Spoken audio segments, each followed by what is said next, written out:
Hi mga amigo, good morning and medyo maulan nun subong, malamig. Winter na dire, so panumdum kami sa asawa ko kung ano ang lutuon subong kay titaglamig. So we decided to cook munggo. So ini ko may uga pagid. So i-share naman sa inyo kung paano naman ang himuon ng munggo. Ilonggo style. Okay?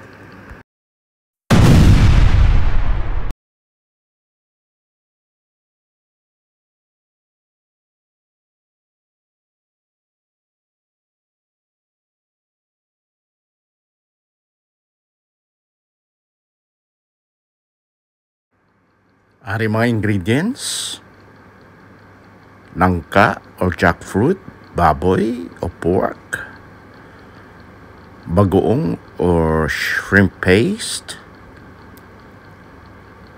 gata or coconut milk, siyempre magic sarap, pampalasa, butang naman spinach, kag ang isa pa importante ang munggo na bowl na siya nga daan. So start cooking. Dinisanay na mo ng pork kag ang onions para magpula-pula siya. Para ginagano na sa akong nasawa.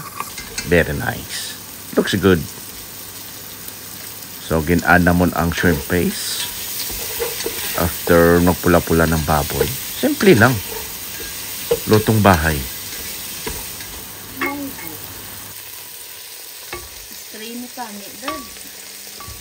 So after sa to, idugang ng munggo. Dasig lang eh. Simple lang.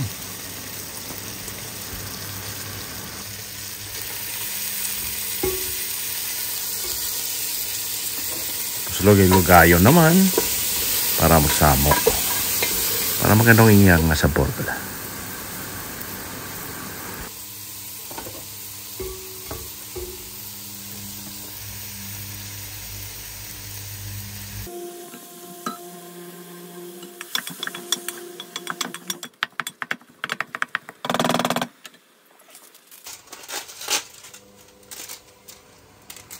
So after na, magic sarap. Ari na pampalasa. Hindi mandula sa mga Pinoy kag Ilonggo ang magic sarap. Tapos, so, lugayon na naman. Dali lang ah. Then, ibutang ng gata. Ari na, pampalapot. Inabakal na muna diri sa mga, ang gata. Sa mga shops, Pinoy shops kag mga Indians bala. Damo na sila dire. Baligya nga muna. Tapos lugayon na naman. Para makita nyo na nga naglain ng iyang color. Lapuyot-lapuyot na siya. Very good. Oh. Na-notice nyo wala kami nabutang tubi, no? Oh, tilawan. Tilawan nanay. Ayos. Tapos butangan juta niya asin kung kulang pa. Malaya na siya nga asin. Nami ni. Healthy.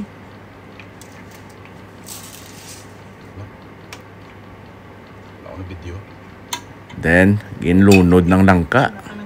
Ang nangka ni sa ni siya nabutang sa may cans. Kaya wala fresh diri. So, kung kulang tubig, dugangan lang. Top up lang. Tapos lugayon naman. Medyo pabukalon jutay. Na pabukalon sa jutay para nga magluto ang langka kag ang gata. So sige palugay. Pabukal-bukalon na for the meantime. Hasta nga maghumok ng iyalangka bala. Lait man ang kakaon kang matig-ang langka.